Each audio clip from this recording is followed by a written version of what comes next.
আমি এখন একটা ভিডিও পোস্ট করেছি রাতে, মনে হলো যে করি বিরিয়ানির ভিডিওটা, আজকে রবিবারে খাওয়া হয়েছে, আজকে পোস্ট করলাম। মনে হলো যে করে ফেলি, কিন্তু আমি জানি যে আমার শর্ট ভিডিও দিলে আমার ভিউজের মানে অসুবিধা হয় না। 5 মিনিট হয় না, 500-এর উপরে ভিউজ হয়ে গেছে, এখন তো মানে 600 হয়ে গেল হয়তো। সকালে উঠে দেখবো হয়তো 1500, 1100 তো হয়েই গেছে, 1500 তো হয়েই যাবে প্রত্যেকটাতে। আর ইউটিউব মানে আমাকে ভালোভাবে মানে আর কি জেনে গেছে আমার চ্যানেলটা, মানে আমি শর্ট ভিডিওর জন্যই খুলেছি। তো শর্ট ভিডিও ওই জন্যই আমি দেবো, কারণ আমি শর্ট ভিডিও দিয়ে দিয়ে ভিউজ বাড়ছে বলে ভাববো যে বড়ো ভিডিও দেবো না। বড় ভিডিও দিলে বড়ো ভিডিও মানে রেগুলার দিতে হবে, আর শর্ট দিলে শর্টই দিতে হবে। তবে এটা আমার শর্টেরই চ্যানেল, আমি যেরকম দিই সেরকমই মানে শর্টই দেবো যতটুকু পারবো।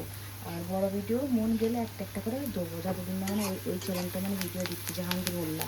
আর এটাই যে আমার নামে খোলা আছে।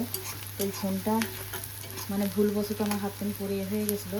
আর যেহেতু বলে না একটা ফোন থাকলে আর একটা ফোন আনা হয় না, তো ফোনটা আর কি আনা হয়নি বলে আনবে হয়তো 1-2 দিনের মতো দিয়ে চলে আসবে। আমি বলি আমি হয়তো আনে তো বলেছি, মানে একবার বলেছিলাম যে আনবে, তো নিয়ে চলে এলো। ওতে ভিডিও দেবো বড় ভিডিও, ওতে শর্ট ভিডিও দেবো। দেখা যায় আমার একটা যেহেতু শখ ছিল যে আমি ইউটিউবে কাজ করব, তো করে যাব। যাই হোক, এখানে তো মানে ভাজি করছি, ভাজি করতে করতে আর কি আমি ডাইরেক্ট ভয়েসটা দিচ্ছি। এই ভিডিওটা আজকে আমি পোস্ট করে দেবো। এটা আমার বড় ভিডিওই যাবে আর কি, এই মানে চ্যানেলটা আর কি।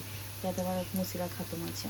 ছেলে কিন্তু ঘুমিয়ে গেছে, স্কুল যাবে না, তো জেগেই থাকে। ওকে তো 11টার দিকে ঘুমিয়ে দিয়েছি, কারণ ওকে উঠতে হবে 8টায়। আর আমি জানি বড় ভিডিওর মতো অতটা ভিউজ আসবেও না, অতটা সাবস্ক্রাইবও বাড়বে না, যেটুকুনি হলো আমার শর্ট ভিডিওর জন্য। তো শর্ট ভিডিও দিয়েছি, এইটা আমার বলার একটু দরকার ছিল, বলছি। আর এখানে ভাজি করতে করতে যেটুকুন বকছি, বেশি বড় ভিডিও করে লাভ নেই। যাই হোক, আপনারা দেখতে থাকুন। তো এখানে মশলাপাতি সবই দিয়ে দিয়েছি। তো কী ভাজি করছি আর বলছি না, যারা বোঝাচ্ছি নিশ্চয়ই বুঝে যাবে। ভাজিটা হয়েছে, রাতও হয়ে গেছে, বাবাও এসে পড়বে।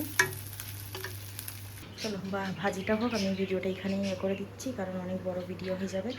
আর আর আমার এইটুকুনি আমি ভিডিও করি, শর্ট বড় যাই হোক, আমার রিয়েল ক্যামেরাতে কিনি, কোনো ফিল্টার দিই না। ফিল্টার দিতে গেলে অনেক ঝামেলা। যাই হোক, আপনারা ভালো থাকবে।